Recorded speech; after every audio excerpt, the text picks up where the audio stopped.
You had to leave some lumps of coal Yeah. for others that maybe really kind of, well, they were naughty to you, Tyler. Oh, God, gaskets. Who didn't deserve anything in their stuff? I think this is fairly unanimous. Oh, your guy. If you played fantasy football, all three of these players were probably drafted in the first round, at least in the top 15 picks. Todd Gurley starts it off. And again, it's not Todd Gurley's fault. Todd, look at me. It's not your fault.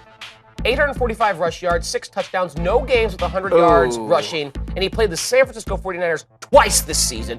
So keep that in mind. Gurley was drafted as a top 3 pick. Woefully disappointing. He is on the naughty list. Joining him, a couple of wide receivers, starting with Allen Robinson. This is the and again, year. Allen, it's not your fault. Allen, look at me. It's not your fault. It's Blake Bortles' fault. You can't throw a football accurately. Even though he gave you, 10, 12, 15 targets a game, 7 or 8 of those targets flew 6 feet over your head, and Bortles' ineptitude is what sunk your numbers.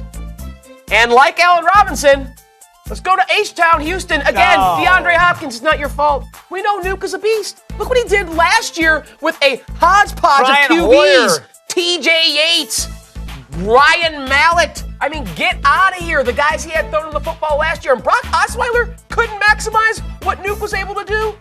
I think that says more about Brock Osweiler than it does about DeAndre Hopkins. So Todd, Allen, DeAndre, you guys are getting cold this year. You're on the naughty list. But look at me. It's not your fault.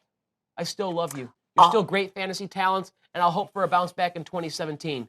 But you were naughty in 2016. 139 targets each for Robinson and Hopkins, and yet that's the best they could do.